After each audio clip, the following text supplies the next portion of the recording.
Hello guys, this is Meenakshi here. Welcome to my YouTube channel. आज जिस topic को हम कवर करने वाले हैं वो है टोटल रेवेन्यू, एवरेज रेवेन्यू और मार्जिनल रेवेन्यू के रिलेशनशिप को इन डिफरेंट कॉम्पिटिटिव मार्केट में। दो टाइप के मार्केट होते हैं, परफेक्ट कॉम्पिटिशन मार्केट और इम्परफेक्ट कॉम्पिटिशन मार्केट।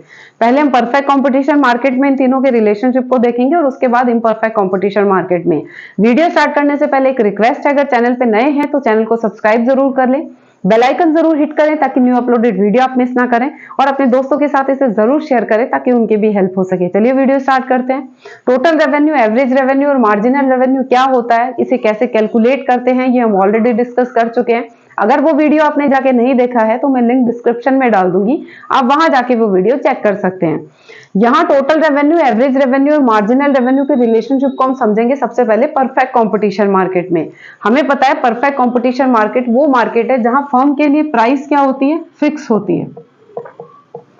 क्या होती है? फिक्स होती है। और इस फिक्स प्राइस पर एक जो फर्म है वो अपने चाहे जितने प्रोडक्शन को सेल कर सकती है। और इस प्राइस को फिक्स कौन करता है? इंडस्ट्री फिक्स करती है। सब्स्टिट्यूट गुड्स इस मार्केट में अवेलेबल नहीं होते। तो परफेक्ट कंपटीशन मार्केट में जो AR/MR कर्व है वो क्या होता है? एक्स एक्सिस के हॉरिजॉन्टल होता है। क्यों? क्योंकि फिक्स प्राइस पर एक जो फर्म है वो अपने चाहे जितने आउटपुट को क्या कर सकती है? सेल कर सकती है। ठीक है, तो AR और MR एक दूसरे के इक्वल होते हैं और इन दोनों का कर्व एक्स एक्सिस के हॉरिजॉन्टल होता है। क्यों? क्योंकि एक फर्म फिक्स प्राइस पर अपने चाहे जितने प्रोडक्शन को सेल कर सकती है। अब हम बात करते हैं टोटल रेवेन्यू की। टोटल रेवेन्यू है, उसका कर्व होता है पॉजिटिव स्लोप वाला। वो कांस्टेंट रेट पे क्या होता है? आगे बढ़ता है। यानी एक फर्म अपने जितने आउटपुट को सेल करती है उससे जो उसे टोटल रेवेन्यू मिल रहा है वो कांस्टेंट रेट पे आगे बढ़ता है, इसलिए जो टोटल रेवेन्यू कर्व है वो पॉजिटिव स्लोप वाला होता है। इसको डायग्रामेटिकली समझने के बाद अब हम इसे टेबल के थ्रू समझते हैं। यहां मैंने यूनिट्स ली है, यहां इसकी प्राइस हमें पता है एवरेज रेवेन्यू के इक्वल होती है, टोटल रेवेन्यू और मार्जिनल रेवेन्यू। यूनिट्स मेरी है 1 2 3 4 5 यूनिट मान लो मैं सेल करती हूँ। इन सबकी प्राइस 10 रुपीज है, क्योंकि परफेक्ट कंपटीशन मार्केट है। मैं चाहे जितना अपना प्रोडक्शन सेल करूं, प्राइस क्या रहेगी? यहाँ फिक्स रहेगी। टोटल रेवेन्यू कितना हो जाएगा? जब यूनिट को प्राइस से मल्टीप्लाई करेंगे तो टोटल रेवेन्यू आ जाएगा। टोटल रेवेन्यू कितना आ जाएगा? 10 20 30 40 एंड 50। मार्जिनल रेवेन्यू को कैसे निकालते हैं? टोटल रेवेन्यू के बीच का डिफरेंस मार्जिनल रेवेन्यू हो जाएगा, वो भी कितना हो जाएगा? 10। अब आप यहां देख रहे हैं कि एवरेज रेवेन्यू और मार्जिनल रेवेन्यू क्या है? एक दूसरे के इक्वल हैं, प्राइस फिक्स है, इसलिए जो कर्व होता है AR/MR का वो क्या होता है? एक्स एक्सिस के हॉरिजॉन्टल होता है। और अगर मैं टोटल रेवेन्यू की बात करूं तो आप यहां देख पा रहे हैं कि 10 से 20 का डिफरेंस कितना है? 10 का। 20 से 30 के बीच डिफरेंस है 10 का। यानी जैसे जैसे मैंने यूनिट, एक एडिशनल यूनिट को सेल किया है, उससे मिलने वाला जो टोटल रेवेन्यू है वो कांस्टेंट रेट पे आगे बढ़ रहा है। इसलिए जो TR कर्व है परफेक्ट कंपटीशन मार्केट में वो क्या होता है? पॉजिटिव स्लोप वाला होता है। अब हम इम्परफेक्ट कंपटीशन मार्केट में इन तीनों के बीच रिलेशनशिप को देखेंगे। इम्परफेक्ट कंपटीशन मार्केट वो मार्केट है जहां पे प्राइस में फ्लक्चुएशन मिलता है। एक फर्म को अगर अपने आउटपुट को ज्यादा से ज्यादा सेल करना है तो उसे प्राइस क्या करनी पड़ेगी? कम करनी पड़ेगी। इसलिए जो AR/MR कर्व है वो क्या होते हैं? नेगेटिव स्लोप वाले, डाउनवर्ड स्लोप में होते हैं।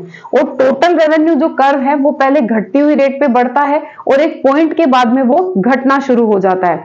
यानी इन तीनों के बीच क्या रिलेशन है उसको हम देख लेते हैं। इसके 3 पॉइंट आपको ध्यान में रखने हैं कि जहां टोटल रेवेन्यू टॉप पे होगा वहां क्या होगा? मार्जिनल रेवेन्यू 0 होगा।